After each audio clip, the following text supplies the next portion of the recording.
G'day everyone, Adam here, going Overland. Welcome to this week's video. I want to run through all the changes we've been making. We made heaps of changes, so thought I'll run through it all before we go away next weekend. That way, if you see it on the video, you know what it's about. Hopefully I'll explain where it's from, what it cost, and yeah, give you guys some good ideas, some good tips, because our setup's always evolving. So we are going to stick with this trailer for a little while at least. No, maybe we'll stick for it for a long while. So we'll run through all the changes. We'll test it all out next weekend, and yeah, see what you think. Might give you some good ideas. All right. Oh, got to say big thanks for all you guys watching our recent snow trip. That was a fantastic trip. Loved it. I loved doing the editing for that video, or that series I should say. And yeah, big thanks to you guys for all the support. It was incredible, the comments we were getting. I want to start showing the more of us rather than less of the adventure. Maybe find a happy balance in the middle, but yeah, got to say big shout out to you guys for the support, the good comments, the thumbs up. I really appreciate it. We only do this as a hobby. We don't try and make money off it. If I can break even with all our camera gear and editing gear and all that, I'm happy. So yeah, let's get into this week's video. Thanks guys.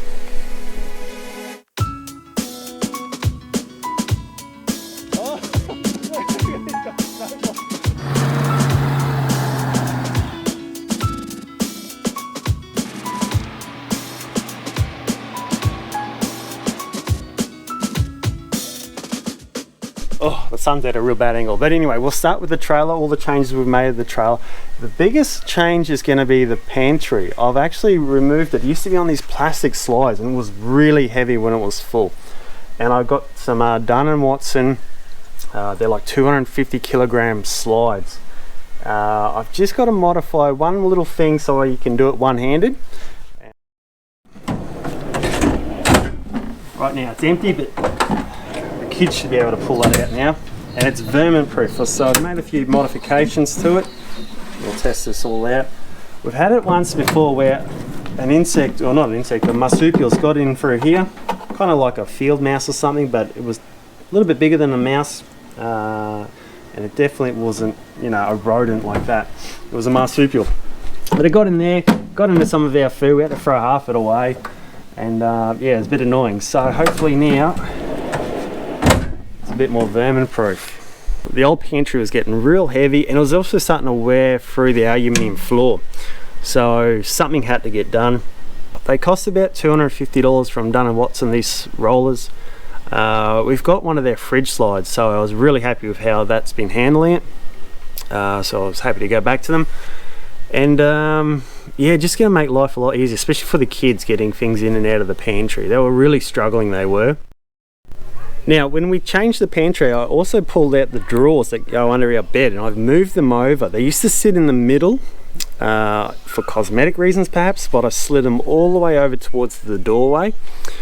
And what that it does, it now gives us the room to open up the two far side drawers and clear the toilet. We used to have to spin the toilet around to open up mine and Larissa's drawer. Now we don't have to do that. Earlier I removed the original drawer faces and I put lightweight plywood on, and also made them as narrow as possible. So that way when I did this modification I was hoping it would clear, and it does just right. The next thing we bought was a new Esky. The old Esky was perfect for our other camper trailer, but with this one having the utensil slide at the back, it was just too big, so I modified it so I could take the lid off. It was a bit annoying, it was a bit dicky, so we actually went to BCF and got a new Esky. They're on sale for about 200 bucks for the 43 litre, and it fits perfect for this camper trailer. The next thing that we bought was we got a new solar regulator from iTech World. That way we can run the front panel that normally runs to the car, we can actually run that also to the lithium battery in the camper, have both solar panels charging the one battery. So when we're struggling, we've got some shady weather or something like that, hopefully we can sort of increase our input into the battery and just not have to worry as much, because we don't charge it off the alternator, we don't have a DC to DC charger, and we've been fine with the solar for the last couple of years, but we just want to increase that ability to charge it up. Inside I got some June LED light bars, light strips. I got two. I got them from Anaconda. They're on sale from I think $100 down to $40 for club members. So I got one in the car, I'll show you later, and we've got one in the camper. So in the camper, the original setup is 3 LED lights, and they're bright white, so the bugs are really attracted to them. So now we've got the option of, if the bugs are really bad, we can run a yellow light inside the camper and hopefully have less bugs drawn towards the camper. Another thing we've done is we've changed to a lightweight billy. I used to have one similar to this years ago, and I've been running a heavy stainless steel one. But I sort of want to get away from the heavy stainless steel and cast iron gear and sort of lighten our setup a little bit. So with the camp Qube, it's got the spun steel camp oven, a lot lighter. We don't also bring the hot plate that we used to bring, so I'm going to weigh it all up and see how it goes weight wise, our old setup to our new setup. This is the new setup: camp oven, fire pit, maybe 16 kilos. So that's a couple of kilos saving right there. And that way we got everything. We've got the fire pit, we've got the hot plate, we've got the billy, the camp ovens in there, welding gloves. Wow, 6 kilos, awesome. Now another camping item that we've got is the little mirror here. Now we had one of these a few years back on our lap of Australia, and I broke it recently, or one of the kids broke it I should say, and I looked forever to find it. Lightweight, pretty good price too. I think it was about $5 or something like that. And I looked everywhere. I looked at Anaconda, BCF, Tent World. None of them had it. And where you get these from is from Road Tech Marine. Another thing we've done is, now that we're doing a lot more national parks and our regular camp spot at Land Cruiser Mountain Park, you can't camp where we like to camp anymore. We have to leave the dog at home a lot more, so we bought him a automatic dog feeder. Got this from JB Hi-Fi for $150. It's a 9-litre bin on top, so it holds quite a fair bit. And that way we got friends coming over, we got neighbours coming over to keep an eye on Cooper and play with him, but they don't have to worry about feeding him at the regular times. They can just take him for a walk or just play with the ball with him. And yeah, all the feeding is taken care of. We've got a couple of buckets of water around the house, so don't have to worry about that. And the weather's not quite hot yet, so be good to test it out this weekend coming up, and we'll let you guys know if it's a win. Now in the patrol we've done a heap of changes too, probably more than in the camper.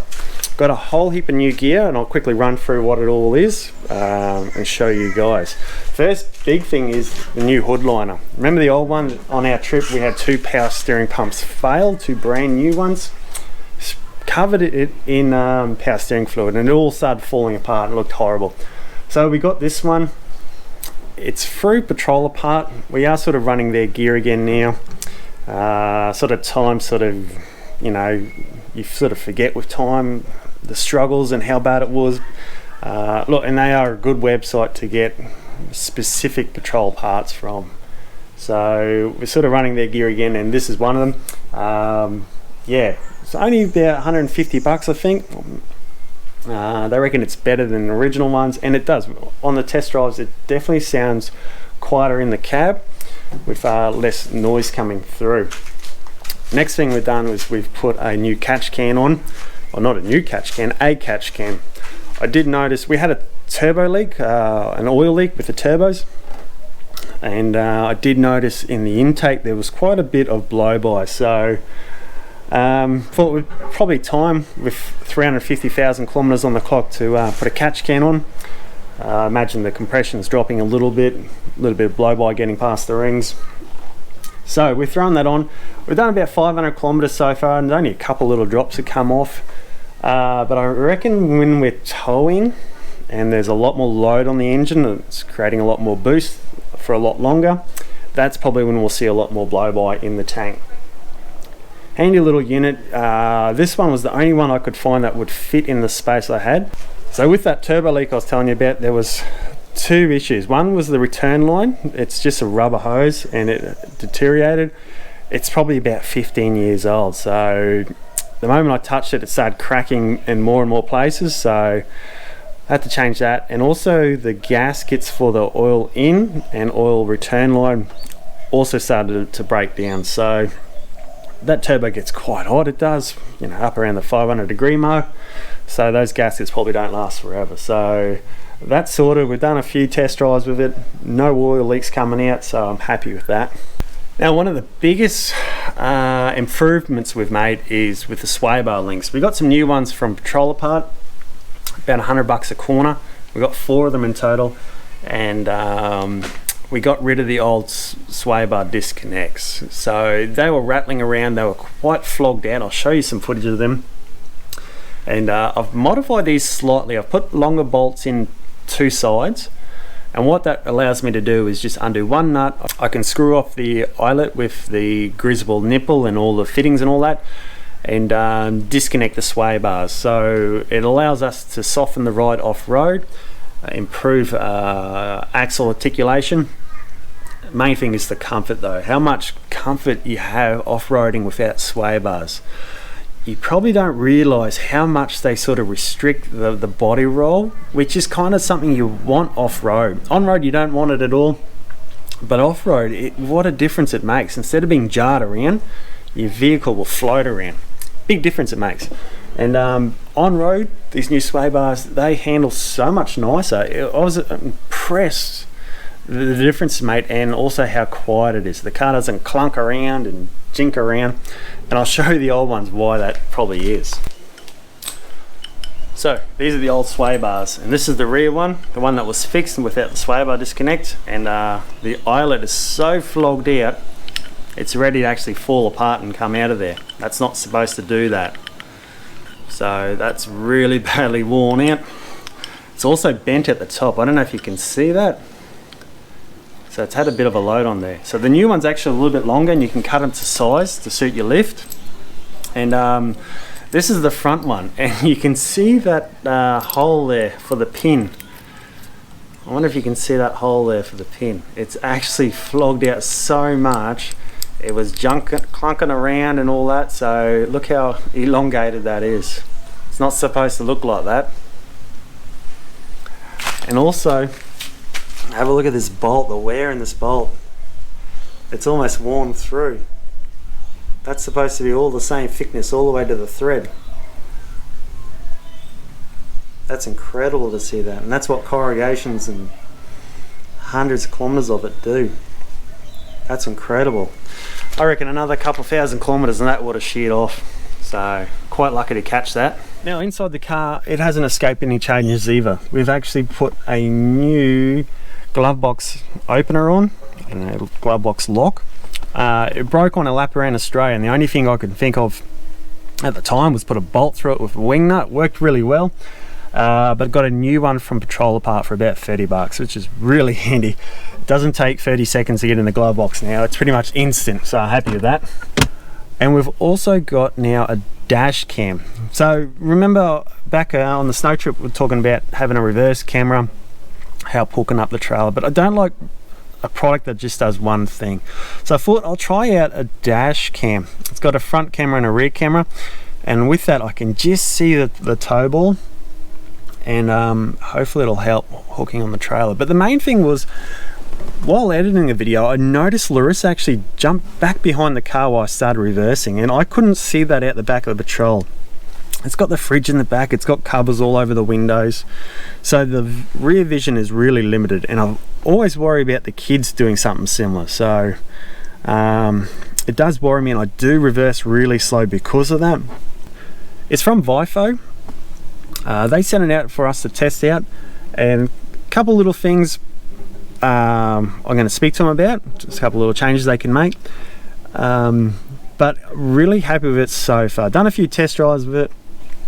The thing that I like, and I was a bit worried at first how it would work, is the ability to select on the screen which camera view you can see. Just a click of a button, so you can view both front and rear at the same time, just the front, or like I want to do, just the rear. So real happy with that. So when they first asked me about the if I wanted to test it out, I kind of said no to them. But then within 1 week of driving the work van around, I had 4 near misses, and then there was an accident right beside me. So I thought, you know what, maybe it's a good thing to have a dash cam, just for a peace of mind, especially with insurance. If they ever question, you know, well, you've got an old vehicle, it's got no ABS.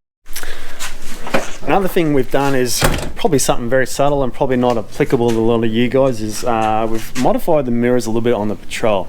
Now I don't really like the big huge clear view mirrors, and we don't need them, but I just need a tiny little bit of extra width.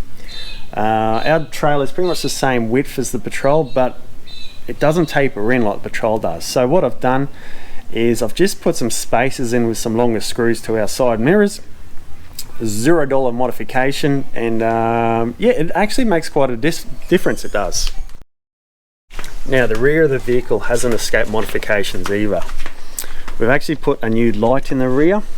It's mainly for looking into the fridge. It was sort of a bit of a pain, and there's nowhere really to mount an external light where it'll shine into the fridge.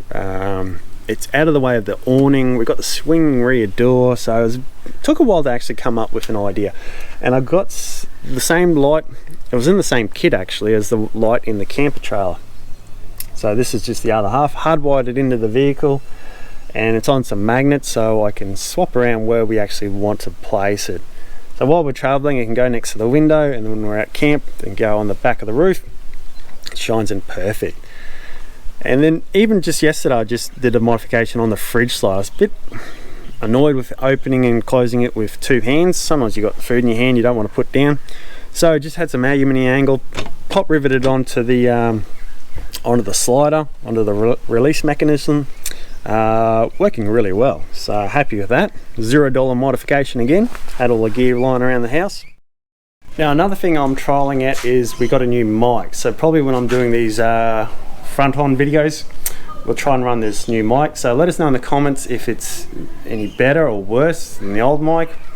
Hopefully it just picks up more direction rather than the sound from everywhere. So let us know. You might see it pop into the camera screen every now and again, until I figure out a modification I can do to that too.